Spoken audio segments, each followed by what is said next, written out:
muchas aguas se escucha aquí. Trae sanidad, trae libertad, voz y salvación. Es el río del Señor que nace de su corazón. Nunca se secará, esta ciudad se alegrará.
Hay gozo en el río de Dios. Soy libre, libre, el río de Dios está aquí. Hay vida.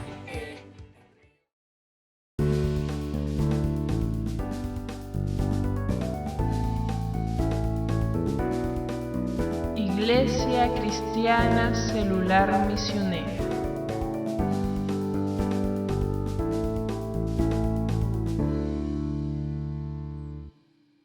Un saludo fraterno a todos mis hermanos de la Iglesia Cristiana Celular Misionera y a todos los amigos que nos están viendo por este medio virtual. Sean bienvenidos a este servicio dominical.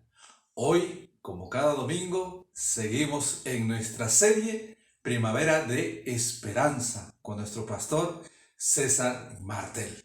Pero antes de todo esto, de poder escuchar la palabra del Señor, quiero dejarles un versículo que está en el libro de los Salmos 103, 1 y 2, donde nos dice: bendice, alma mía, a Jehová, y bendiga todo mi ser su santo nombre. Bendice, alma mía, a Jehová, y no te olvides de ninguno de sus beneficios. Esa es una palabra de Dios para nosotros. ¿Y cuál es uno de los beneficios que Dios nos ha dado en este día? Por ejemplo, es poder estar reunidos todos juntos en familia para poder alabar a nuestro Dios y para poder escuchar su palabra.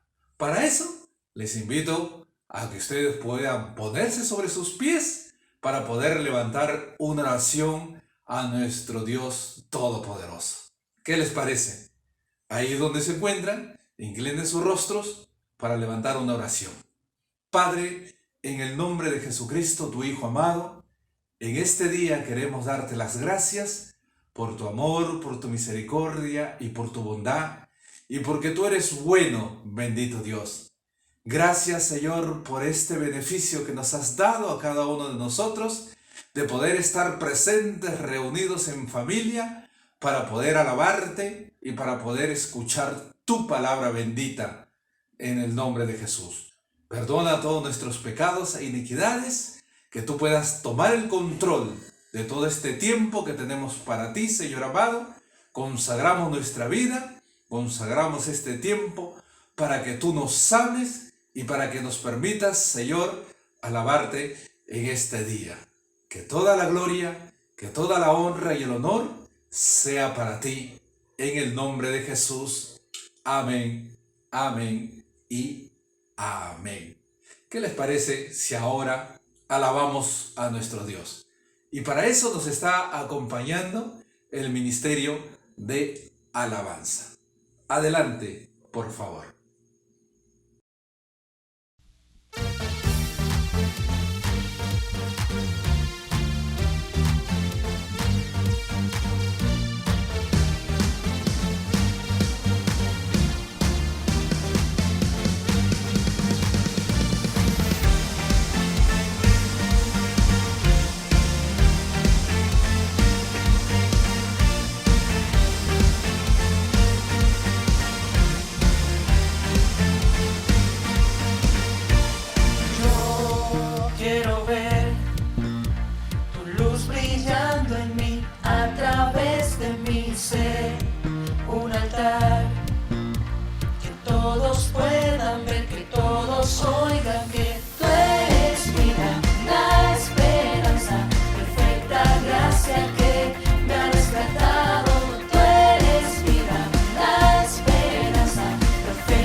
Hosana en las alturas.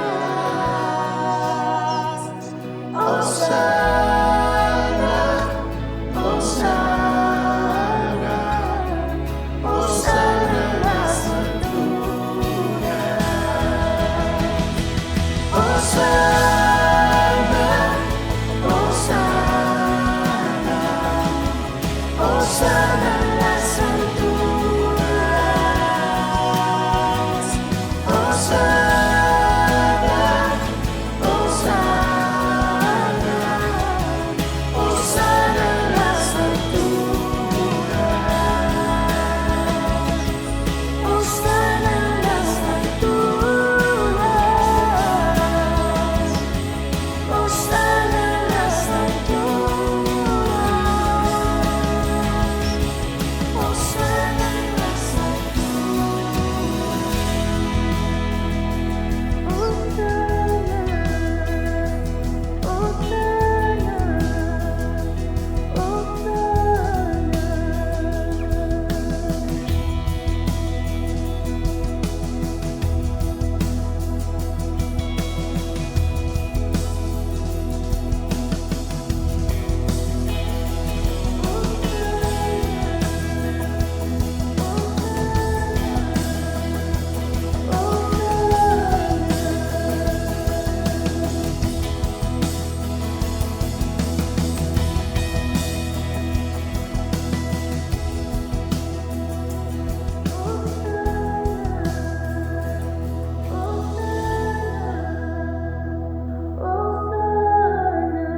Escuchemos la palabra del Señor.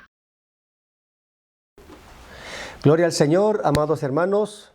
Me da un gusto volvernos a encontrar nuevamente y para mí es un momento muy importante porque llevar esta palabra de esperanza, tener esta palabra de esperanza para nuestra vida es de mucha bendición. Hoy estaremos terminando este tema, el tema es muy grande, es muy amplio, pero hoy estaremos terminando esta serie. Bien, vamos a tomar asiento, por favor, y vamos a meternos en nuestro tema, en la última parte de lo que es la esperanza de la segunda venida de Cristo. La venida de Cristo, hay muchos temas más todavía, en realidad hay muchos temas, pero considerando que esta serie es Primavera de Esperanza y estamos acabando la primavera porque ya viene el verano, entonces hasta aquí vamos a terminar con nuestros temas sobre esta Primavera de Esperanza. Hoy veremos otros aspectos importantes sobre el regreso de nuestro Señor Jesucristo. Hasta el domingo pasado hemos venido hablando sobre los acontecimientos previos al regreso del Señor, ¿verdad? Que hemos venido hablando en varios domingos. Pero hoy hablaremos de otros aspectos importantes acerca del regreso de Cristo, entendiendo que la quinta parte del Nuevo Testamento trata sobre directamente del regreso de nuestro Señor Jesucristo. Por ejemplo, en los Evangelios tenemos varias parábolas que hablan acerca de eso. Y uno puede hablar del regreso de Cristo a través de esas parábolas también. El apóstol Pablo, que es uno de los apóstoles que escribió muchas epístolas, también habla acerca del regreso de Cristo de manera abundante. El apóstol Pedro de igual manera, el apóstol Juan también, y también Santiago. Bueno, en realidad está lleno, muy lleno de este tema importante. ¿Por qué? Porque es un tema relevante, es un tema que tiene que ver con que la iglesia no debe distraerse en las cosas de esta vida, porque hay una esperanza la que debe estar pendiente y no debe de distraerse de ninguna manera. Muy bien, entonces hoy hablaremos sobre esta esperanza la esperanza de la segunda venida de Cristo. Los apóstoles Pedro y Juan, quienes también escribieron sus cartas pastorales a la iglesia, no dejaron de lado esta doctrina, incidieron en ella una y otra vez, hasta que se convirtió en el centro de la fe de la iglesia. Enfatizaron 4 cosas importantes de las cuales quisiéramos en este día también enfatizarlas. 4 cosas importantes, recogiendo toda esta información, vemos 4 cosas importantes de lo que ellos hablaron sobre el regreso de Cristo. Primero, hablaron acerca de la certeza o de la seguridad del regreso de Cristo. Luego hablaron sobre el tiempo de su regreso. Luego el modo de su regreso y en cuarto lugar el modo que los creyentes deben esperar el retorno de Cristo. 4 aspectos importantes que vamos a tratar de meternos ya en el tema en esta hora. Primero hablaremos sobre la certeza o seguridad del regreso de Cristo. En primer lugar podemos decir que el regreso de Cristo es verdadero porque la Biblia así lo enseña, así está determinado, escrito en la palabra del Señor. Hay muchísimos pasajes, ya le dije que es un quinto, ¿no?, de la Escritura, que enseña sobre el regreso de nuestro Señor. En Hebreos 10:37 dice, porque aún un poquito y el que ha de venir vendrá y no tardará. Entonces comenzamos a hablar acerca del regreso, que es una enseñanza de la palabra del Señor. Entonces, la Biblia dice que Jesús enseñó a sus discípulos sobre el regreso, sobre su retorno. El Señor mismo habló acerca de su retorno. ¿Y a quién habló? Bueno, Jesús habló a sus discípulos en varias ocasiones. Y en Juan capítulo 14:3, para citar uno de los versículos, dice, si me fuere y os prepararé lugar, vendré otra vez y os tomaré a mí mismo, para que donde yo estoy, vosotros también estéis. Entonces, aquí Jesús les está hablando a los discípulos sobre su regreso. Les va a decir, yo vendré otra vez. ¿Por qué dice otra vez? Bueno, porque ahora está ahí, esa es su primera venida y está con sus discípulos. Luego dice, pero habrá otra vez en que voy a regresar. Y cuando yo regrese, les voy a llevar conmigo para que donde yo esté, ustedes también puedan estar. Entonces Jesús habló sobre su regreso. También Jesús no solamente lo habló a los discípulos, que podemos tomar otros textos más, sino que también, y lo puse esto porque es interesante, porque Jesús le habló al Sanedrín judío. El día que prendieron a Jesús, lo llevaron ante el sumo sacerdote Caifás, a donde estaban reunidos, dice, los escribas, los ancianos y todo el concilio, es decir, todo el Sanedrín judío. Estos buscaban un falso testimonio contra Jesús para entregarle a la muerte. Bueno, muchos falsos testigos se habían presentado aquel día para acusarle y lo acusaron de muchas cosas. Entonces el sumo sacerdote, al ver que Jesús no refutaba sus acusaciones, levantándose de su silla donde él estaba sentado, le preguntó a Jesús, ¿no respondes nada que esta gente testifica contra ti? Mas Jesús callaba. Entonces el sumo sacerdote le dijo, te conjuro por el Dios viviente que nos digas si eres el Cristo, el Hijo de Dios. Y entonces ahí Jesús, al escuchar esta pregunta, creo que Jesús entendió que era pertinente contestar esta pregunta. Y entonces ahí Jesús le dijo, tú lo has dicho, desde ahora veréis al Hijo del Hombre sentado a la diestra del poder de Dios y viniendo en las nubes del cielo. Ahí en Mateo 26:64 dice eso. Entonces, tú lo has dicho, desde ahora veréis al Hijo del Hombre sentado a la diestra del poder de Dios y viniendo en las nubes del cielo. Esta fue la certeza y la convicción con que el Señor enseñaba sobre su retorno.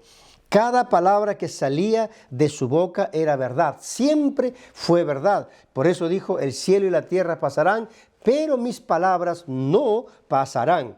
Así que si Cristo dijo que vendría otra vez, podemos estar seguros que esa palabra se cumplirá. Yo quiero entender que esa palabra quedó metida metida allí en la mente de estos cleros religiosos de ese entonces judío. Y cuando Jesús dijo, y veréis al Hijo de Dios viniendo en las nubes del cielo.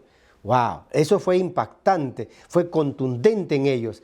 Muy bien, entonces lo primero que le enseña la Biblia es que Jesús enseñó a sus discípulos y aquí en este caso también le habló al Sanedrín judío. Así que todas las autoridades estaban enseñadas que él iba a regresar. Luego también encontramos otro aspecto, lo que la Biblia dice, que los ángeles hablaron a los discípulos que Cristo regresaría. ¿Se acuerda el día allí en Hechos capítulo 1, en el versículo 11 y en Mateo 24, 50 también ahí nos habla acerca de que cuando Jesús estaba por retornar al Padre, llevó a sus apóstoles, a muchos discípulos a Betania, después de haberles dado los últimos mandamientos, dice, alzándolos sus manos, los bendijo, y aconteció que bendiciéndolos se separó de ellos y fue llevado arriba al cielo. Viéndolo ellos, fue alzado y le recibió una nube que le ocultó de sus ojos. Y estando ellos con los ojos puestos en el cielo, entre tanto que él se iba, he aquí, se pusieron junto a ellos 2 varones con vestiduras blancas y le dijeron, varones galileos, porque ellos eran galileos, ¿por qué estáis mirando al cielo? Este mismo Jesús, que ha sido tomado de vosotros al cielo, así vendrá como le habéis visto ir al cielo. Wow, entonces ya vemos entonces aquí cómo los ángeles también dieron testimonio y aseguraron lo que Jesús ya les había enseñado. Ahora los ángeles le van a decir, así como ustedes lo han visto, así va a regresar. Muy bien, entonces por eso es que la certeza del regreso de Cristo es una realidad. Es una realidad. Pero ¿por qué más debemos creer que el regreso de Cristo es una realidad?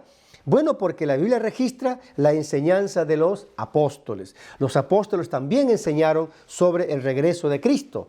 Por ejemplo, el apóstol Pedro, ahí en 2 de Pedro 3:9, él va a decir, el Señor no retarda su promesa, según algunos la tienen por tardanza, sino que es paciente para con nosotros, no queriendo que ninguno perezca, sino que todos procedan al arrepentimiento.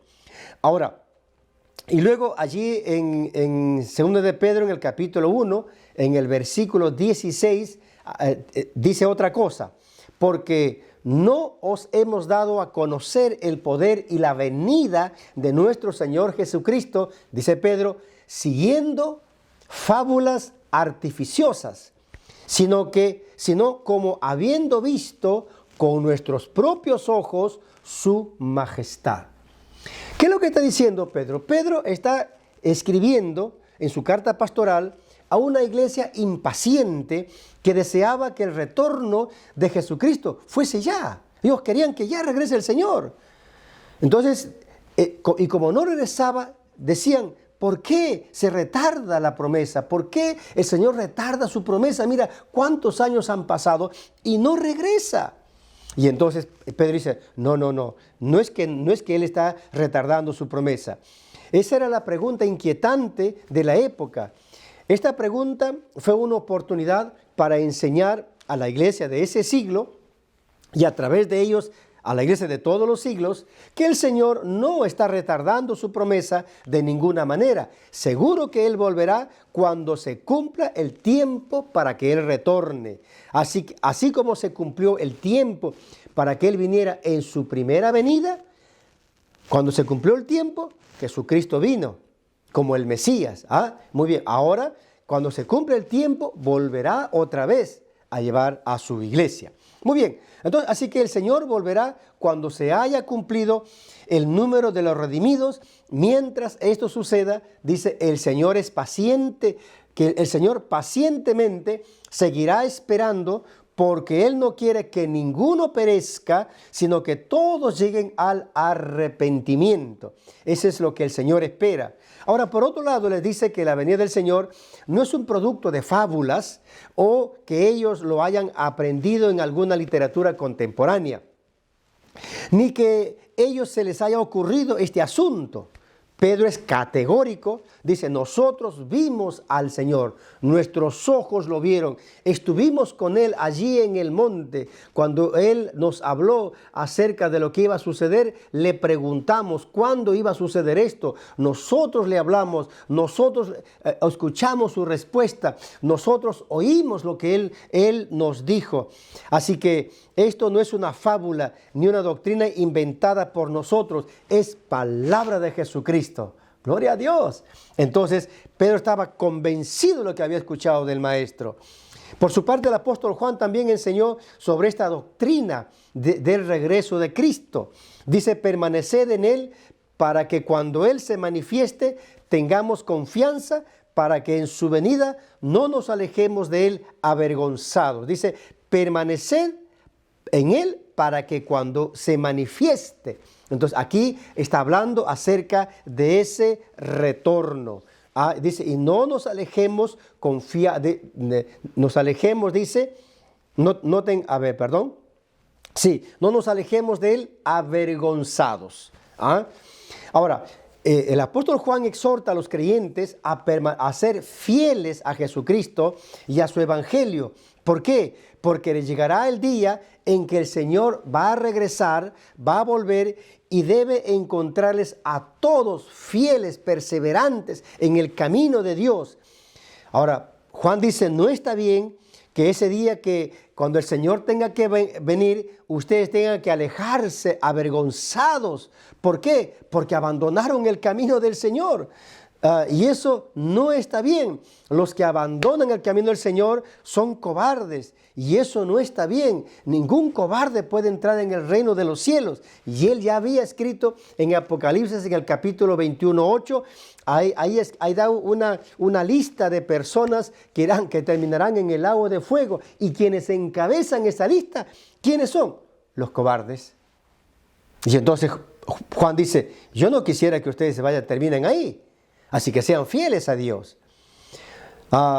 Muy bien. Entonces Juan habla mucho acerca también del regreso de Jesucristo. Por su parte, el apóstol Pablo también habla bastante. Él es uno de los apóstoles que más habla del regreso de Jesucristo. Él se regocijaba con la promesa del retorno del Señor. El regreso glorioso del Señor Jesucristo fue uno de los temas centrales de su mensaje. Donde quiera que Él iba, donde quiera que Él hablaba, donde quiera que enseñaba, ahí estaba. Por eso es que sus epístolas están llenas de este tema de esperanza sobre el regreso de Jesucristo.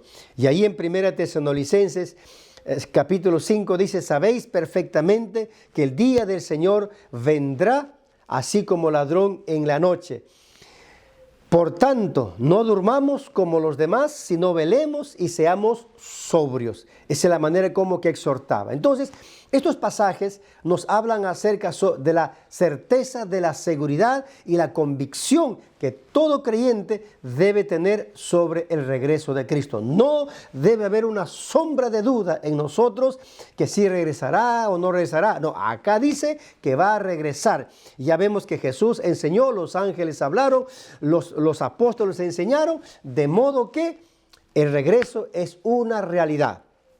En segundo lugar, bueno, la pregunta es, si el Señor va a venir, entonces, ¿cuál es el tiempo de su venida? Entonces, ahí vamos a ver eso. El segundo punto es el tiempo de su venida.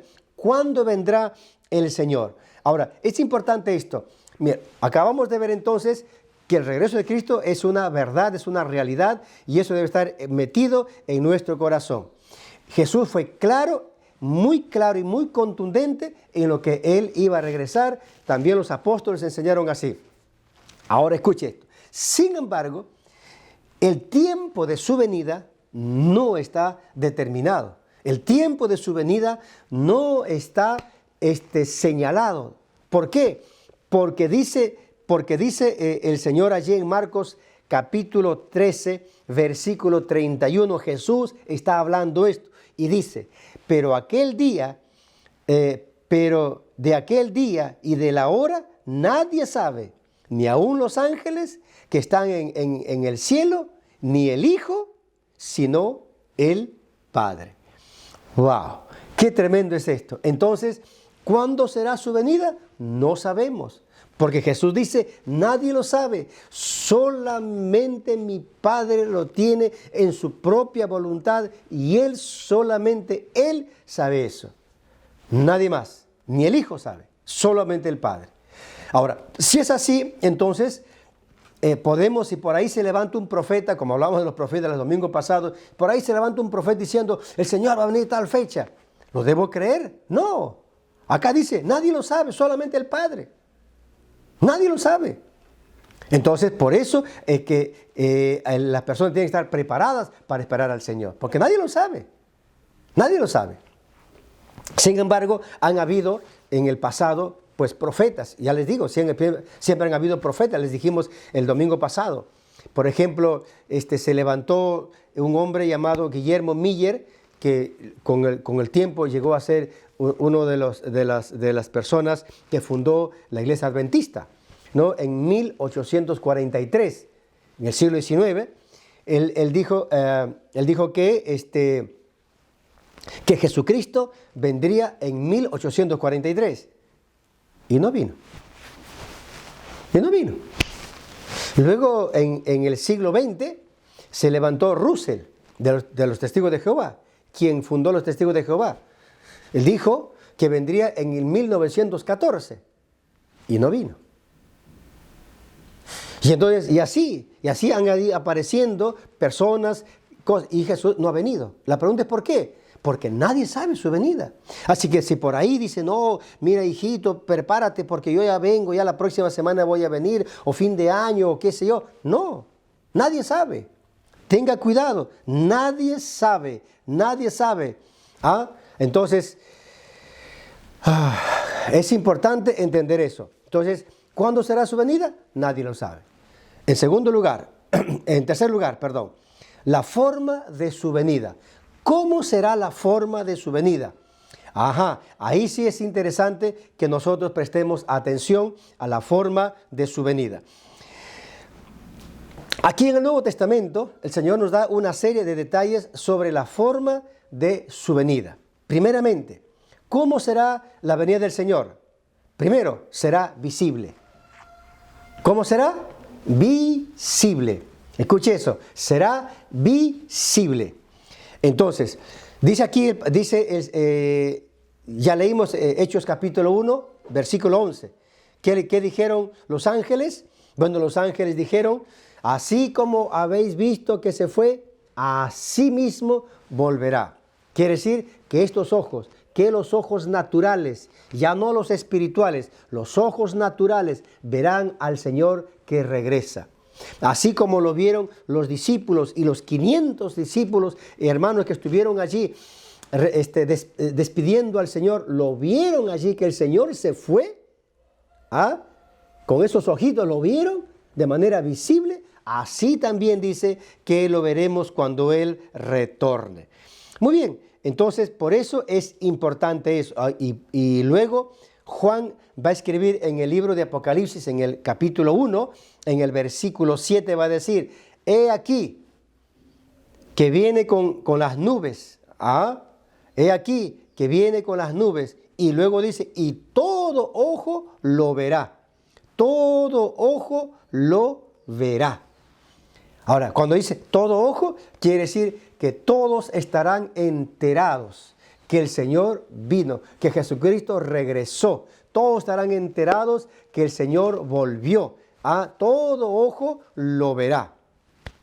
Entonces no va a ser de manera discreta como había pasado en su primera venida. Va a ser visible, todo el mundo lo va a ver.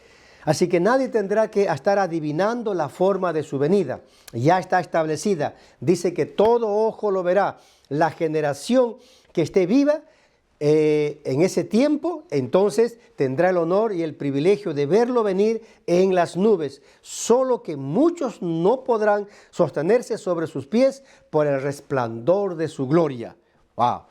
Muy bien, entonces ese es el primer lugar. Entonces, ¿cuál es el modo de su venida? La forma de su venida será visible. En segundo lugar, que vendrá en las nubes. Vendrá en las nubes. Dice he aquí, bueno, otra vez, Apocalipsis 1:7 dice, he aquí viene con las nubes. Viene con las nubes. Bueno, y todo ojo lo verá. Y el Señor, cuando uno mira la Biblia, uno se da cuenta que las nubes han jugado un papel importante en el trabajo redentor de Dios. Y cómo es que Dios ha usado las nubes como parte de su tarea que Él ha querido realizar. Por ejemplo, cuando miramos nosotros en el Antiguo Testamento, Dios se manifestó a Moisés en una nube allá en el monte del Sinaí. ¿Se acuerda cuando Moisés sacó a Israel y él ¿cómo se llama? Le dijo Dios,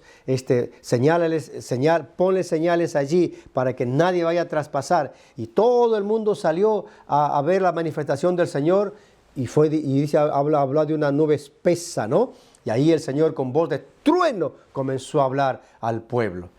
Y el pueblo se asustó, el pueblo quedó espantado por lo que estaba escuchando, esa voz de trueno. Bueno, hermanos, la palabra, cuando Dios habla, obviamente tu ser va a temblar, tu ser se va a estremecer, porque es palabra de Dios. Bueno, entonces Dios se manifestó allí en el monte Sinaí por una nube. Y también se acuerda que había una columna de nube que los iba protegiendo durante el día, también una nube. También había una nube, una columna de nube. También dice que el Salmo 104 habla que Dios pone a las nubes como su carroza, interesante. Luego Jesús se mostró en el monte de la transfiguración, ¿se acuerda? También en una nube. Luego dice, una nube lo cubrió. Luego dice que Jesús se fue al cielo en una nube y luego dice que volverá en una nube. Bueno, de repente habría que un día preparar un mensaje exclusivamente acerca de las nubes, ¿no? En el obrar de Dios. Pero es interesante ver que vendrá en una nube. Todo el mundo va a ver que el Señor regresará allí en una nube. ¿Qué más? En tercer lugar, la tierra será conmovida con la venida de Cristo. Mire, Jesús está describiendo el comportamiento del cosmos y la tierra cuando Él regrese. ¿Qué es lo que va a suceder? Dice, entonces habrá señales en el sol, en la luna y en las estrellas, y en la tierra angustia de las gentes confundidas a causa del bramido del mar, de las olas, desfalleciendo los hombres por el temor y la expectación de las cosas que sobrevendrán a la tierra. Porque las potencias de los cielos serán conmovidas, dice Lucas 21, 25 al 26. Y Mateo dice, entonces cuando esto ocurra, cuando esto suceda, entonces aparecerá la señal del Hijo de Dios, del Hijo del Hombre en el cielo. Porque escrito está, dice Pablo, vive yo, dice el Señor, que ante mí se doblará toda rodilla y toda lengua confesará a Dios. Aquel día cuando el Señor cuando tenga que regresar, cuando Él regrese, va a haber toda esta conmoción en la naturaleza. Eso va a haber una tremenda conmoción porque dice que habrá señal en el sol, habrá señal en la luna, habrá señal en las estrellas. De eso no hemos hablado. Y en la tierra angustia de las gentes. Dice, confundidas a causa del bramido del mar. ¿Qué está hablando de esto? Está hablando de los grandes maremotos. Una cosa extraordinaria va a suceder. Porque toda la naturaleza se va a mover cuando vea que el Señor está regresando. Ahora uno se pregunta, ¿y por qué? ¿Por qué va a pasar eso? Bueno, porque el Señor está viniendo. Ya no está viniendo como vino la primera vez. Ahorita vamos a ver cómo es que está viniendo y por qué es que la naturaleza de esa manera se va a manifestar. Mire, Isaías 24, 19 al 21 dice, será quebrantada toda la tierra, enteramente desmenuzada. Será la tierra en gran manera, será la tierra conmovida. Temblará la tierra como un borracho. y será removida como una choza, y se agravará sobre ella su pecado, y caerán y nunca más se levantarán. Es decir, entonces, aquel día cuando el Señor tenga que regresar, toda la tierra va a estar completamente removida. Y dice, como un borracho, que toda la tierra va a estar temblando. Va a ser una expectación espectacular, un acontecimiento extraordinario. ¿Por qué? Porque dice, eso va a suceder. Eso no será una señal, sino que eso será un acontecimiento ya en el momento que el Señor está llegando a la tierra. Y Pedro va a agregar, 2 de Pedro 3:10 va a agregar algo más de esto. Dice, pero el día del Señor vendrá como ladrón en la noche, en el cual los cielos pasarán con gran estruendo, ¿Ah? Y los elementos ardiendo serán deshechos, y la tierra y las obras que en ella hay serán quemadas. Todos serán deshechas, todos serán destruidas. Esta tierra, dijo alguien por allí, arderá como un campo lleno de paja, arderá completamente. Será terrible. Porque esta tierra tiene que ser purificada para que el Señor ponga su pie aquí de nuevo. Y entonces, hermanos queridos, mire, la naturaleza va a ser conmovida, el cosmos va a ser conmovido en el regreso de Cristo. Va a ser conmovido completamente. Será un acontecimiento extraordinario. ¿Qué más? Vemos aquí. Luego vemos que el Señor vendrá revestido de gloria y autoridad. Primero dijimos que Él, la forma de su venida, primero será visible. Segundo, que Él vendrá en las nubes. Tercero, que la tierra será conmovida con la venida de Cristo. Cuarto, que vendrá revestido de gloria y autoridad. ¿Se acuerdan cómo vino la primera vez? Jesús vino humilde, nació de una mujer conforme estaba escrito de Él en las Escrituras. O sea, Él nació conforme a las Escrituras, decía que iba a nacer. Dice, por ejemplo, en Zacarías 9:9, dice allí, alégrate, hija de Sión, da voces de júbilo, hija de Jerusalén, he aquí tu rey vendrá a ti justo, salvador, humilde y cabalgando sobre un asno, sobre un pollino, hijo de asna. Zacarías 9:9. Su nacimiento pasó desapercibido para la mayoría de los habitantes de la tierra, pero su segunda venida será diferente. Ya no será así como vino la primera vez. Será diferente la segunda venida del Señor. ¿Cómo será? Bueno, primero, la venida del Señor vendrá en su gloria. Jesucristo vendrá en su gloria. Cuando el Hijo del Hombre venga en su gloria, es decir, en su majestad, en su grandeza, en su magnificencia, en su esplendor, todos los santos ángeles con Él, entonces se sentará en su trono de gloria, es decir, en su trono glorioso. Jesús está diciendo que ya no vendrá humildemente, así como vino la primera vez, allí como un niñito. Ya no como un niñito, ya no. Ahora va a venir en su esplendor de gloria. Porque recuerde, él la primera vez tuvo que despojarse. Ahora ya no se está despojando. Ahora viene con esa gloria. Con esa gloria. Entonces viene en su gloria. Pero luego también vendrá en la gloria del Padre. O sea, va a venir en su gloria, pero a la vez también va a venir en la gloria del Padre. Eso es lo que dice Mateo 16:27. Porque el Hijo del Hombre ha de venir en la gloria de su Padre con sus ángeles.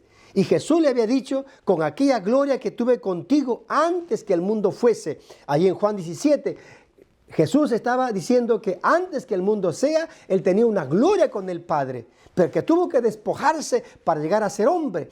Pero ahora que vino a ser hombre, se hizo hombre y luego hizo la obra que tenía que hacer, hizo la obra de redención, alcanzó lo que tenía que alcanzar, se volvió al Padre y ahora Él volverá, pero ya no volverá así como un niñito, ya no. Ahora volverá con toda su gloria, con toda su magnificencia, con todo su esplendor.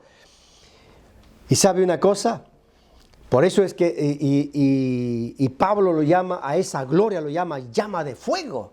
Mire lo que dice allí en 2 de Tesalonicenses 1, 7 y 8, dice: y a vosotros que sois atribulados, daros reposo con nosotros cuando se manifieste el Señor Jesús desde el cielo con los ángeles de su poder en llama de fuego. ¡Wow! Esa gloria que Él va con la gloria con que va a venir, va a ser como una llama de fuego. Nadie va a poder estar mirando. ¿Ah? En estos días la gente ha salido a ver el eclipse. Creo que fue el día martes, creo que hubo eso. Entonces ha salido a ver el eclipse allí. Todos se han movilizado por aquí, por allá, a ver el eclipse. ¿Ah? Ahora, imagínese esto, hermano. Imagínese qué tremendo ha sido esto. Qué cosa tan tremenda es esto. ¿Por qué? Porque dice aquí en llama de fuego. ¿Y por qué hablamos del eclipse? Porque la gente no puede ver directamente al sol. No puede ver directamente al sol. Y aquel día entonces, cuando el Señor regrese, vendrá una luz gloriosa, en una luz portentosa. Esto va a ser extraordinario. Y entonces, por eso dice, en llama de fuego, va a explicar Pablo. Así que Él vendrá con toda autoridad. Y Él vendrá con toda la autoridad. Pablo vuelve a decir, ahí en Tesalonicenses 4:17, cuando Cristo venga, dice, porque el Señor mismo, con voz de mando, con voz de mando, es decir, con autoridad, con voz de arcángel, y con trompeta de Dios, descenderá del cielo.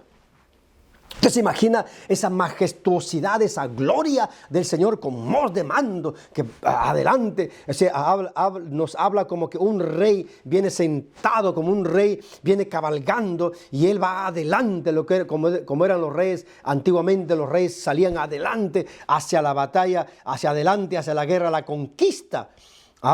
Entonces, y aquí estamos justamente hablando sobre que Él vendrá de esa manera. ¿Qué más?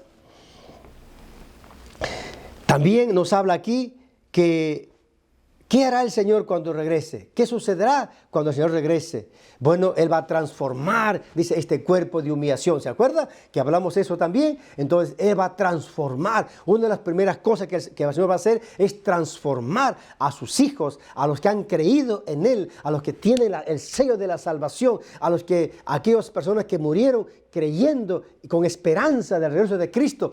Ellos serán transformados. Gloria a Dios.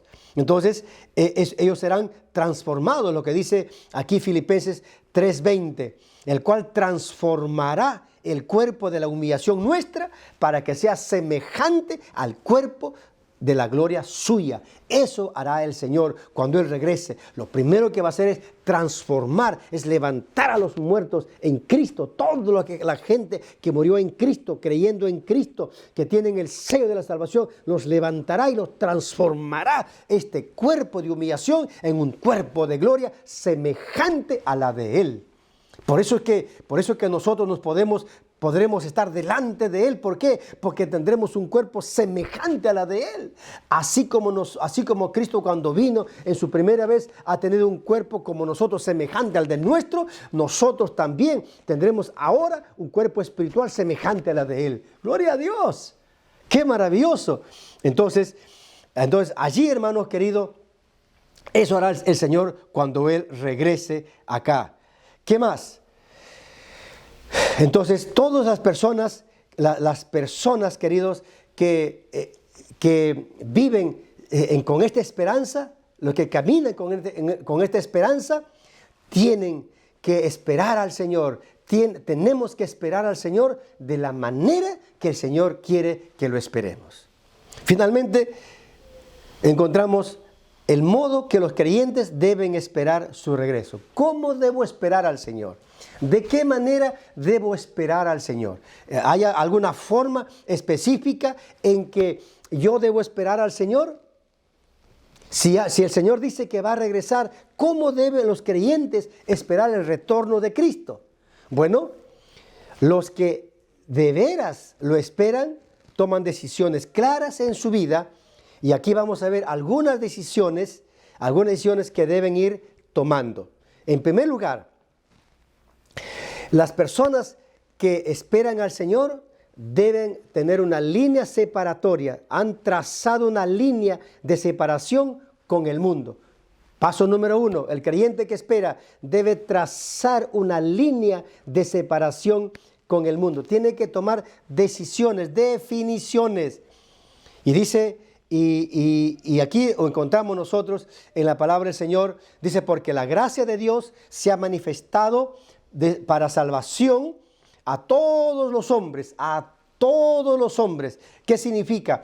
La primera definición debe ser una definición de fe, que yo voy a caminar en la gracia de Dios, que yo voy a caminar en la gracia de Cristo, que voy a caminar en la gracia de salvación, de redención, en esa gracia de perdón de pecados, en esa gracia que Él me ha perdonado, que Él me ha liberado, que Él me ha restaurado, en esa gracia que me ha hecho hijo de Dios, que me ha hecho miembro de la familia de Dios. En esa gracia yo debo caminar. ¿Qué más? Otra definición, en mi conducta.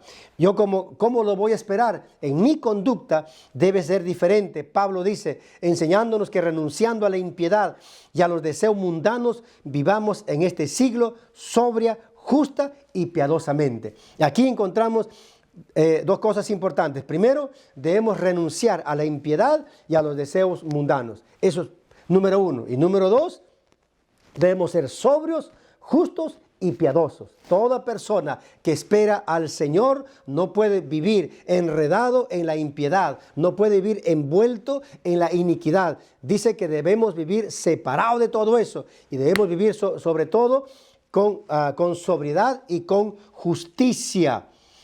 Esto es importante. Hay que aprender, hermano, a separarse de las cosas. Una línea, hay que trazar una línea. Una línea, de aquí para allá es la vida vieja, de aquí para acá es el hombre nuevo y por lo tanto yo espero al Señor. ¿Qué más? Han decidido también andar en santidad. Una persona que espera al Señor tiene que decidir caminar en santidad. Por lo cual dice 2 de Pedro 3:14, por lo cual, oh amados, estando en espera de estas cosas, procurad con diligencia ser hallados por Él sin mancha e irreprensibles en paz. Ahora, ¿cómo es una vida de santidad? Si nosotros decidimos caminar en santidad, ¿cómo es una vida de santidad? Primero, la vida de santidad es sincera. Es un hombre sincero, es una mujer sincero. El apóstol Pablo en Filipenses 1:10 va a decir, para que aprobéis lo mejor a fin de que seáis sinceros e irreprensibles para el día de Cristo, lleno de frutos de justicia que son por medio de Jesucristo para la gloria y alabanza de Dios. Aquí dice que debe ser irreprensible, pero eso tiene que ver sinceros e irreprensibles. Cuando hay sinceridad se puede caminar, hermano, en ser transparentes, honestos. Sinceridad. Segundo, una vida de santidad es una vida sobria. Es una vida sobria. Es una vida que es una persona equilibrada. Un creyente ebrio no tiene dominio sobre las cosas que hace, sobre las cosas que dice. Simplemente los dice o los hace de manera irresponsable. Carece de estabilidad emocional, carece de sentido y coherencia en las cosas que hace. Un creyente sobrio es alguien que tiene dominio sobre sus acciones, tiene dominio sobre sus palabras, tiene dominio sobre sus emociones, tiene dominio sobre las circunstancias. Y sobre todo, un creyente sobrio es una persona que se deja guiar por el Espíritu Santo del Señor. Y eso es lo que tiene que hacer todo cristiano que está esperando al Señor. Así se espera, con sobriedad, con sinceridad, y eso se llama santidad. ¿Qué más? Filipenses 4:5 agrega el apóstol Pablo, dice, vuestra gentileza sea conocida de todos los hombres, el Señor está cerca. ¿Qué es lo que está diciendo el Señor? Hay que ser amables con las personas, hay que ser amables con todos, hay que practicar la modestia, la bondad, la humildad, la mesura. Hay que ser amables. ¿Qué más? También hay que ser pacientes. Una persona que camina en santidad tiene que ser paciente, no tiene que ser apurado, tiene que ser paciente. Escuche eso, tiene que ser paciente. ¿Qué más? Y tiene que estar velando. Una persona que está en el Señor tiene que estar velando. ¿Y qué es velar?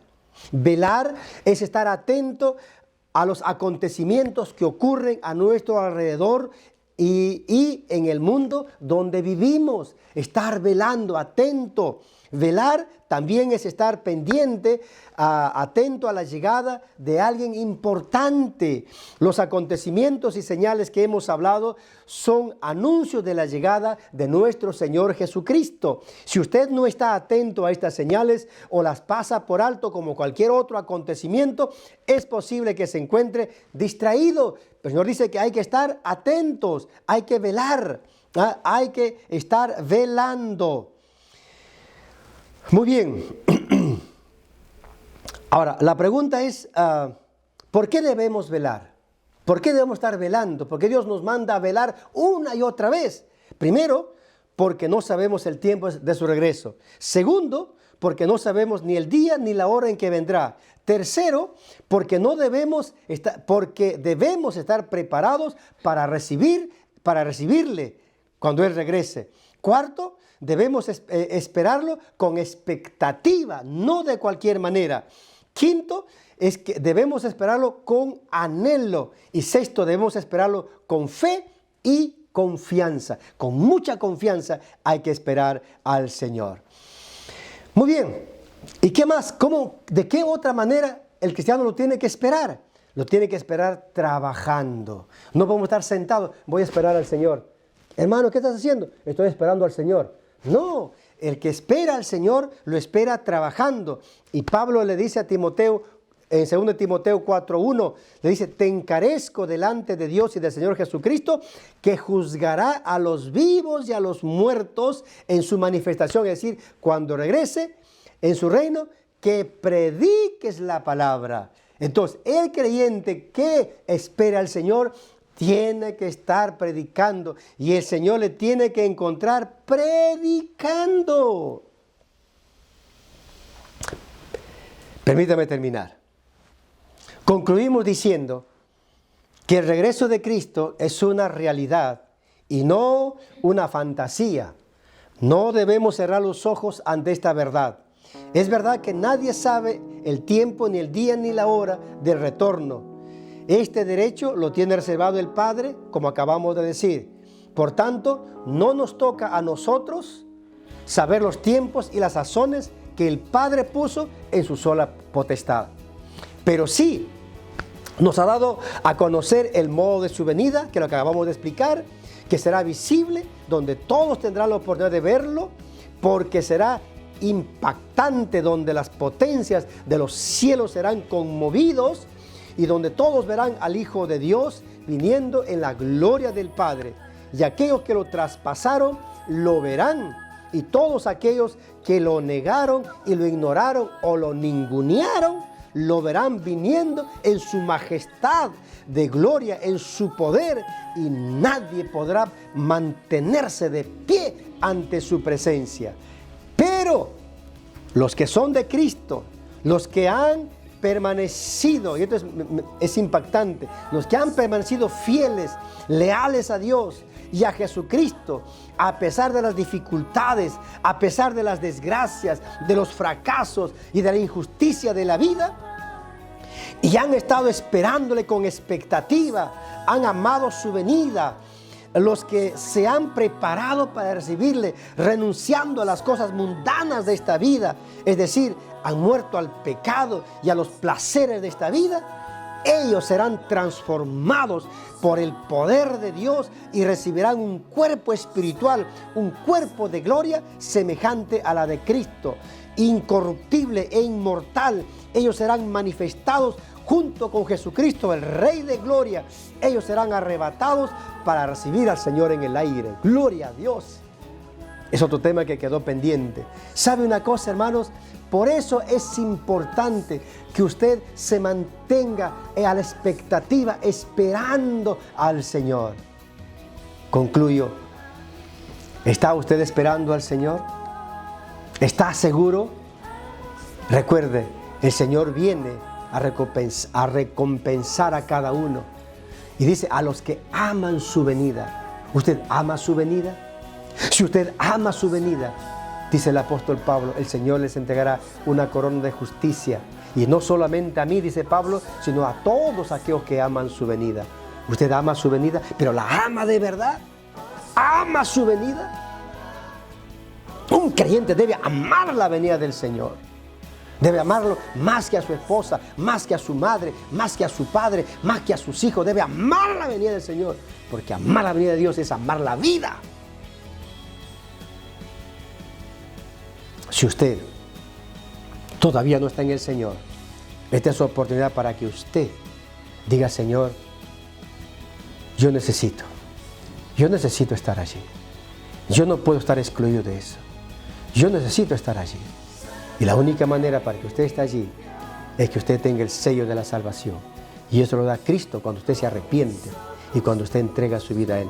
En ese día, Él hará que usted, bueno, no en ese día, sino que ahora que usted se arrepiente, ahora que usted reconoce su falta, en aquel día usted tendrá esa corona de justicia. ¿Y por qué de justicia?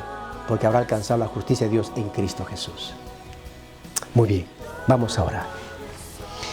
Querido Dios y Padre nuestro, en el nombre de Jesús que te queremos dar gracias en esta hora por este tiempo tan maravilloso. Señor, entendemos que hay muchas cosas que a seguir hablando acerca de tu venida. Hay muchas cosas más. Hay muchos temas más. Pero gracias, Señor, por estos temas que hemos tenido, que son temas, Señor, que despiertan nuestro espíritu a poder estar a la expectativa, Señor, y no distraernos con las cosas de este mundo, no distraernos con las cosas de esta vida, sino que en verdad estamos expectantes, Señor. Pero entre tanto que tú vienes, debemos estar trabajando, ocupados en tu obra. Dios, ayúdanos en verdad a estar expectantes, esperando tu venida. Que nuestro corazón en verdad, Señor, esté dispuesto a esperarte. Dios, y oro por cada persona que todavía no está en Cristo. Señor, dales esta oportunidad en esta hora. Si usted está allí en esta hora haciendo esta oración, y usted acaba de escuchar este mensaje, quiero que haga esta oración conmigo y le diga a Dios, dígale, Padre, en el nombre de Jesús, yo no quiero ser excluido de tu venida. Yo quiero esperar tu venida. Yo quiero ser parte de tu venida. Señor, perdóname. Yo me arrepiento de todos mis pecados, de todo lo malo que he hecho en la vida. Perdóname. Séllame con el sello de la salvación. Señor, te entrego mi vida y te serviré hasta el final de mis días, porque el que persevere hasta el fin, este será salvo. Gracias, Padre, en el nombre de Jesús. Amén. El Señor viene, esperémosles cada día de nuestra vida, porque Él vendrá en el momento que menos lo espere. Dios lo bendiga. Amén. Nos vemos mañana.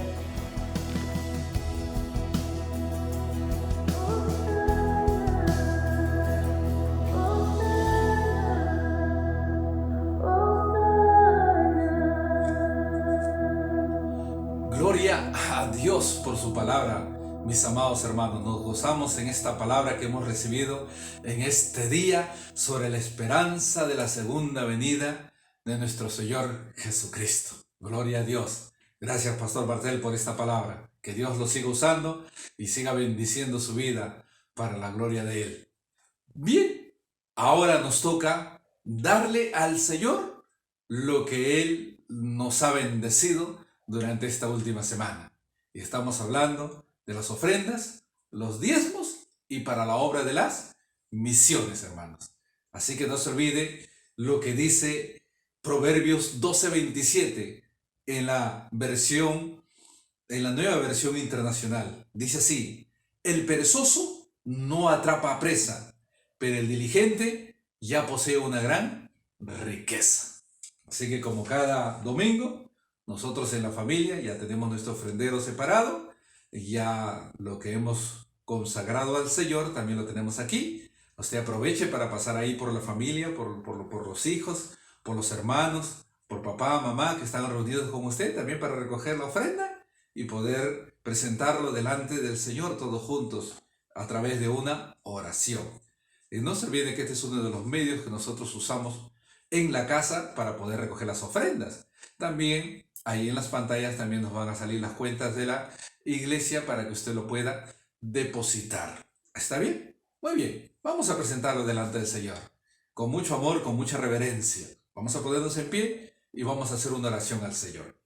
Padre, en el nombre de Jesucristo te damos gracias por una nueva oportunidad que nos has dado, Señor, para poder traer delante de tu altar lo que tú nos has bendecido durante esta última semana, Señor, que son las ofrendas, que son los diezmos y que son para la obra de las misiones, bendito Dios.